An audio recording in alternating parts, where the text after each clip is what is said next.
સુરત અડાજણની ઓમ શિવમ સોસાયટીમાં smart meter લગાવવા ગયેલી ડીજીવીસીએલની ટીમ અને સ્થાનિક રહીશો વચ્ચે ભારે તણાવ ઊભો થયો છે।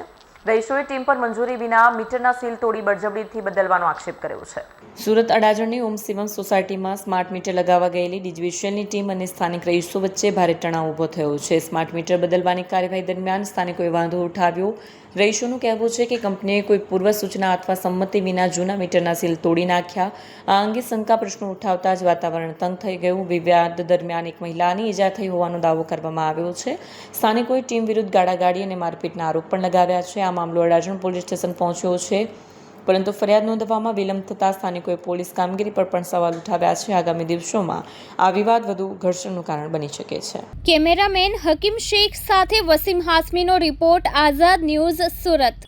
મારું નામ મીનાક્ષીબેન છોટુભાઈ સોલંકી, મારી ઉંમર છે 52 વર્ષ અને મારું રહેવાનું છે અડાજણ ઓમ શિવમ કોઓપરેટિવ હાઉસિંગ સોસાયટી। હું એમાં HG3-4 નંબરમાં રહું છું અને હું પોતે લોન્ડ્રીનો ધંધો કરું છું। મારા વહુનો ફોન આવ્યો 2 વાગે કે આપણા સોસાયટીમાં સ્માર્ટ મીટર ચેન્જ કરવા માટે આવ્યા છે। એકચ્યુઅલી ખરેખર અમારા પ્રમુખોની સાથે અમારે બધાની વાતચીત થઈ ગઈ હતી કે અમારે સ્માર્ટ મીટર નાખવા નથી, છતાંય જીબીના માણસો આવ્યા, કોન્ટ્રાક્ટરો આવ્યા અને મારું મીટર અને મારા ઉપરવાળાનું મીટર ચેન્જ કરી જ નાખ્યું હતું।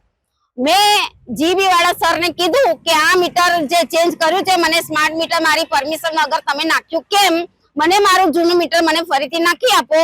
તો એમણે મને દાદાગીરીથી કીધું કે મીટર તો કોઈ સંજોગમાં મીટર ચેન્જ થશે નહીં, બરાબર છે। અને અમારું નહીં માન્યું, સોસાયટીની લેડીઝો સાથે ગમે તેમ અભદ્ર વર્તન કર્યું અને ગમે તેમ લેડીઝોના સાથે વાતો કરી અને ધક્કામુક્કી કરી, ઝાપટ મારી છે। એક બેનને હાથમાં ફ્રેક્ચર થયું છે। આટલું બધું થયા છતાં પણ જીબીના માણસો અમારા ઉપર હસે છે અને ગમે તેમ ગાળો બોલે છે।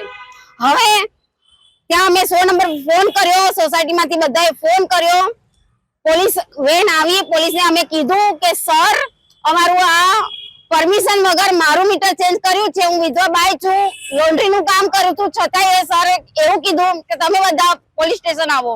અમે પોલીસ સ્ટેશન આવ્યા છીએ અત્યારે પોલીસ સ્ટેશન ઉપર। હવે અમારી ફરિયાદ કોઈ લેતું નથી।